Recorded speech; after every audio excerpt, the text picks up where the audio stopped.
friends of delta4x4. Today I'm very proud to present you a new conversion, and this one is the Citroën Spacetourer. It's a rather new van, and we are very proud to have this one here now in our workshop. And we have modified a few parts and I will present them now.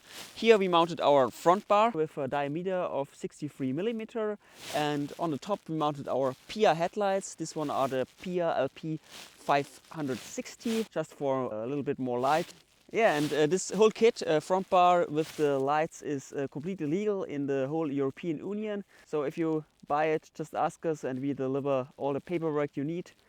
So don't be afraid and just call us. Then to the side of the car, of course, there we mounted our wheels, consisting of our classic B 17-inch rim with this ring. You can dismount the ring and put a new ring on it, so it's very useful in my opinion. And on the rim we mounted our loader tire. It's our own tire, we developed it. It's our third size now, so this one is 235/60 R17 with the 3 PMSF logo, so you can drive it the whole year, winter and summer, so that's no problem.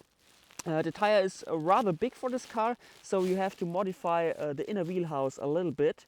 So we mounted also a 30 millimeter lift kit, a suspension distance kit, so you can mount the wheel without modifying the wheelhouse. And the lift kit is also very useful because the tire has more space, so the tires and the suspensions can work much better. So I think in a slightly off-road use, that's very useful. So if you have any questions, please call. We will advise and help you to form the perfect Citroën Spacetourer or any other car for you. So stay tuned. Thank you.